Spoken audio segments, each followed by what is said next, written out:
சந்தோஷம். அறிஞர் அண்ணாவின் வாழ்க்கையில் சுவாரஸ்யமான நிகழ்வுகள் நிறைவாகவே உண்டு. ஒரு முறை அவர் சிந்தித்து செயல்படுத்தி எழுதிய ஒரு கட்டுரை ஒரு பேராசிரியரின் கண்ணில் பட்டது.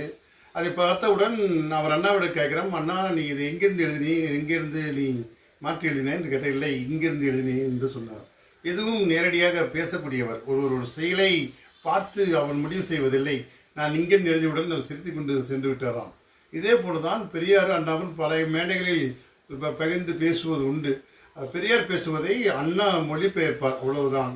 ஒரு முறை பெரியார் பேசுவதை விட அண்ணா மொழிபெயர்ப்பது மிக சிறப்பாக இருந்தது. இதை பார்த்து எல்லோரும், அண்ணா நீங்கள் ஏன் பேசவில்லை என்று கேட்டார். நான் மொழிபெயர்க்க வந்திருக்கின்றேன், நான் மேடை பேச்சனை தனி மேடை பேச்சனைக்கு இல்லை என்று தன்மையாய் விதைவிட்டாராம். சில பெரியவர்கள் தங்களுடைய அடக்கம் ஒடுக்கம் இருந்தால், அறிவு இருந்தால் கூட எதற்காக செய்திருக்கோம் அதுக்காக தான் முற்படுகிறார்கள். அந்த இடத்தில் தன்னை முன்னிலைப்படுத்த மாட்டார்கள் என்பதற்காக அண்ணா ஒரு உதாரணம். சந்தோஷம். வாழ்க வளமுடன்.